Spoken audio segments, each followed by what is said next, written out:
je lance une alerte au sujet de cellules d'opposition implantées dans certaines régions et dans certains cercles pour déstabiliser le pouvoir. Je le dis en haute et intelligible voix. Je n'avais pas souhaité rencontrer qui que ce soit pour en parler. Je le dis. On m'a informé plusieurs fois. Il y a un autre groupe WhatsApp d'opposition. Et ça, je sais également la région et le nom de l'administrateur. Ils sont tous en train de s'agiter pour déstabiliser la transition. C'est aux autorités de prendre toutes leurs responsabilités, je le dis. Je lance l'alerte qu'il y a des cellules d'opposition qui sont en train d'être implantées dans certaines régions et dans certains cercles. C'est aux autorités maintenant de chercher, de trouver. Le seul indice que je peux donner, c'est de regarder durant l'année 2023 les déplacements de certains leaders d'opinion dans notre pays, à l'intérieur comme à l'extérieur. Ça, c'était le premier point. Le deuxième point. Mesdames, mademoiselles, messieurs, je m'adresse aux autorités de la transition, en particulier au président de la transition. Puisque j'ai toujours eu l'habitude de parler à mon nom, et je suis là ce soir, je parle à mon nom. Je parle en toute sincérité et en toute connaissance de cause. J'implore le président de la transition du Mali de rendre une décision gracieuse en faveur de Seydou Lamine Traoré pour la stabilité de notre pays. C'est une décision de justice, ce n'est pas ça mon problème, mais c'est la stabilité de mon pays qui est mon souci. Ceux qui veulent savoir sauront, ceux qui veulent comprendre comprendront. Je réitère, je demande que l'affaire Seydou Lamine Traoré soit vite revue. Pour la stabilité de notre pays, le président peut gracier qui il veut. De deux choses l'une, soit on arrête tout le monde, soit on libère ce qu'on doit libérer. Wadou Sen, un terroriste de grand chemin qui a tué un garde pour fuir de la prison, a été libéré ici au Mali devant Dieu et les hommes. On l'a accepté à cause de la stabilité du pays. Donc je reformule cela sincèrement pour la stabilité de notre pays. Je viens au problème de EDM-SA. Je propose à nos autorités, pour le problème d'électricité pour le Mali, de créer une cellule de crise entre les travailleurs de EDM-SA et leur hiérarchie, donc l'administration malienne tout entière. Une cellule de crise pour ramener à ce que les positions des uns et des autres se rapprochent, pour donner le meilleur de chacun afin de trouver des solutions idoines à la crise énergétique que nous traversons. Je propose également de dissoudre EDM-SA. Dissoudre totalement EDM-SA et de reconstruire une nouvelle société. Une nouvelle société dans laquelle nous savons qui sont les actionnaires, comment ça s'est passé, qu'est-ce que ça va produire. Et pour cela, il faut une ingénierie financière solide. Une ingénierie qui va nous permettre de nous projeter sur 25 à 50 ans de production d'électricité. Je demande à ce qu'on regarde également les possibilités de pouvoir libéraliser le secteur énergétique, de faire de façon à optimiser les attentes de notre pays et le faire uniquement dans le cadre du Mali croix. J'ai également entendu parler de 100 milliards pour une route, ou si c'est une somme de route. Je demande aux autorités de prendre ces 100 milliards et de les mettre dans l'énergie. La route ne nous apporte pas la tranquillité dont on a besoin pour sortir de l'impasse. 100 milliards, là où nous sommes aujourd'hui, même si on doit les mettre dans une route, c'est une très bonne chose. j'allais préférer que ça soit sur la route Gao-Sévari. Parce que cette route est le cordon ombilical du Mali. C'est la route qui relie le nord au sud du Mali. Et cette route est impraticable. Ici à Bamako, on se tape le luxe de fêter, de rejeter certaines nourritures, mais je peux vous dire, avec le cœur serré, qu'à Gourma-Rarousse, les gens crèvent de faim. À Gao, les gens meurent de faim. À Tombouctou, dans une grande partie de Tombouctou, les gens meurent de faim. À Ménaka, les gens ont fui pour venir s'ajouter à la population de Gao qui n'a pas à manger. Si la route était bonne, beaucoup de gens allaient s'en sortir. Si la route était accessible, ça allait permettre même aux commerçants de pouvoir approvisionner correctement ces régions, ces villes.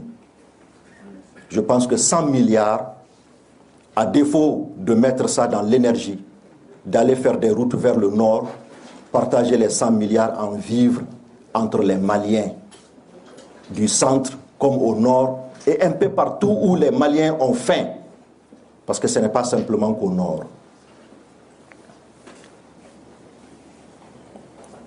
Le M5 RFP a réclamé dans sa vision de faire l'audit du cadastre minier et domanial. Nous avions vu l'audit de certaines mines en production, mais ce n'est pas ce que le M5 a demandé. Nous voulons l'audit du cadastre minier et domanial. Mais surtout aujourd'hui, le cadastre domanial doit être revu.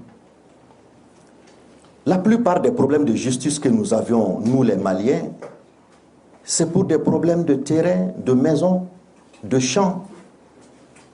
Il faut faire une véritable base de données et un audit qui permettra d'avoir une base de données fiable pour que la justice même puisse faire de façon sereine son travail. Mais avoir un audit de ce secteur aujourd'hui, du cadastre domanial, peut être une source de financement pour l'État. On ne peut pas admettre qu'un individu ait 20 maisons à Bamako. Un individu qui a 20 maisons, tant mieux, c'est bien, mais à partir de 3 maisons, tu dois payer peut-être 10 fois l'impôt qui est réellement dû. Ça te permettra au moins de donner les maisons aux pauvres au lieu de passer ta vie à construire des maisons pour toi seul. Et je vous dis, c'est énormément d'argent. Et vous voyez des gens qui ont 4, 5, 6, 10, 15, 20 terrains vides à Bamako.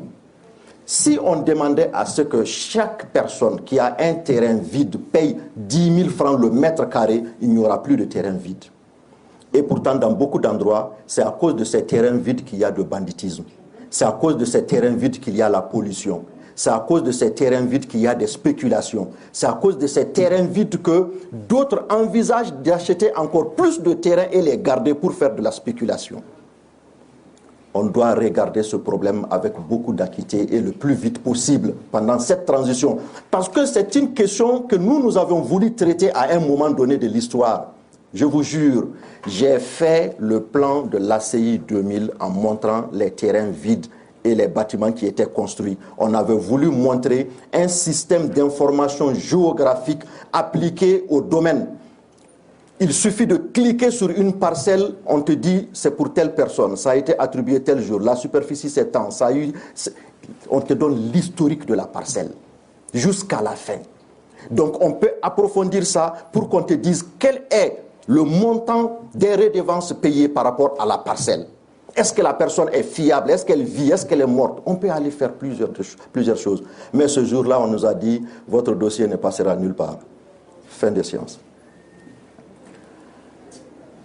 Nous avons assisté à une réorganisation territoriale. Beaucoup de gens l'appellent découpage territorial. Franchement, je ne voulais pas en parler. Mais on est arrivé à un point ici, dans ce pays, ce qu'on appelle Moussalaka. On va arrêter avec ça. On en a assez fait. Vous savez que nous avons créé la coalition contre la partition du Mali, IGDA, Mali Tetla, à cause de ce problème de découpage territorial qui a failli diviser notre pays. Heureusement pour nous, tous les Maliens se sont impliqués et nous avons pu mettre fin à ce projet. Mais je vous dis, avec cette transition, notre transition, pendant les quelques mois où le Premier ministre, Dr Choguel Kokala Maïga, était malade, on a fait passer le projet de découpage territorial qui est catastrophique par rapport à ce que nous avions combattu. Je le dis, je le répète, nous avions combattu un projet de découpage territorial qui est meilleur à ce qui vient de passer. Et c'est fait exactement durant les 4 mois de maladie du Premier ministre Dr Choguel Kokala Maïga. Ce découpage territorial est extrêmement important pour la stabilité de notre pays, surtout la stabilité politique de notre pays. Donc nous devons créer les conditions pour que ce découpage territorial soit revu dans le cadre du dialogue intermalien, dans l'apaisement total, pour que le Mali puisse avancer dans la sérénité et que la transition prenne fin en toute sérénité. Je demande aux autorités maliennes, je ne vois pas quelle est la raison pour laquelle nous avons dénoncé l'accord pour la paix au Mali issu du processus d'Alger et que des organes continuent à fonctionner. Parmi ces organes, il y a les autorités intérimaires. Pour ceux qui ne se rappellent pas, je vais vous dire, les autorités intérimaires ont fait l'objet de tueries à Gao. Un 16 juillet 2016, les gens de Gao se sont levés, ils ont marché contre les autorités intérimaires et malheureusement nous avons perdu 3 camarades et nous avions une 40aine de blessés graves à cause de ces autorités intérimaires. Je pense qu'aujourd'hui, économiquement parlant, stratégiquement parlant, militairement parlant, les organes de cet accord doivent être dissous, un point, un tiré.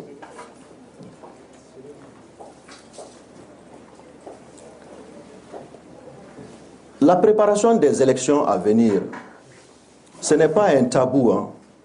Et à partir de maintenant, il n'y aura pas de tabou au niveau de nos intentions de discuter avec le peuple malien.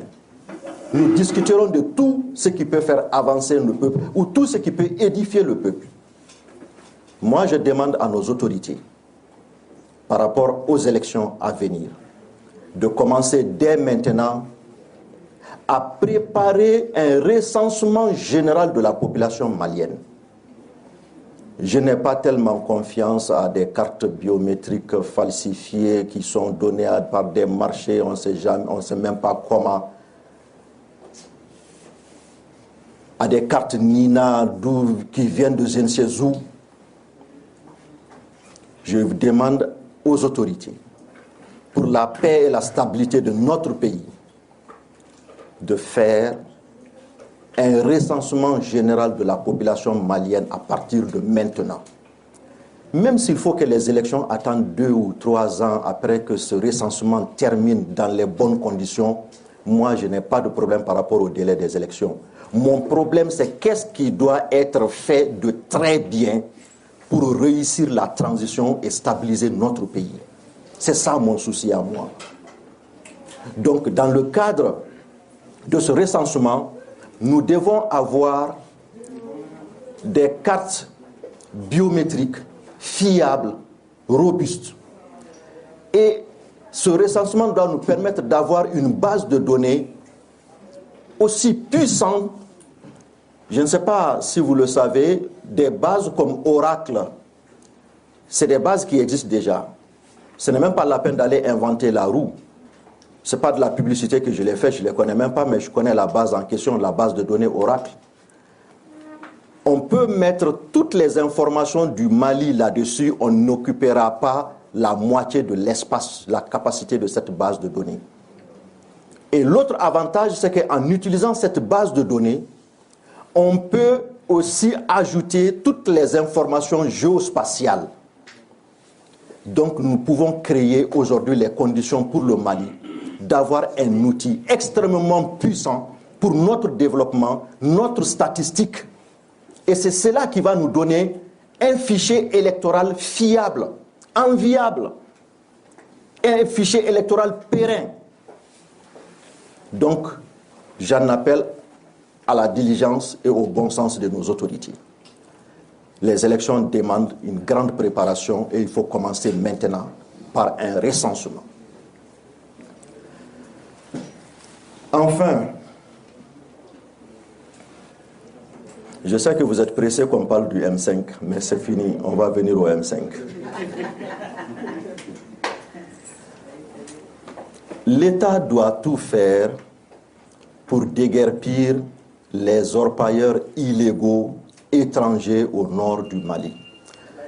En grande partie, ils sont en train d'exploiter notre or, mais là où ils sont concentrés, c'est devenu un nid de terroristes.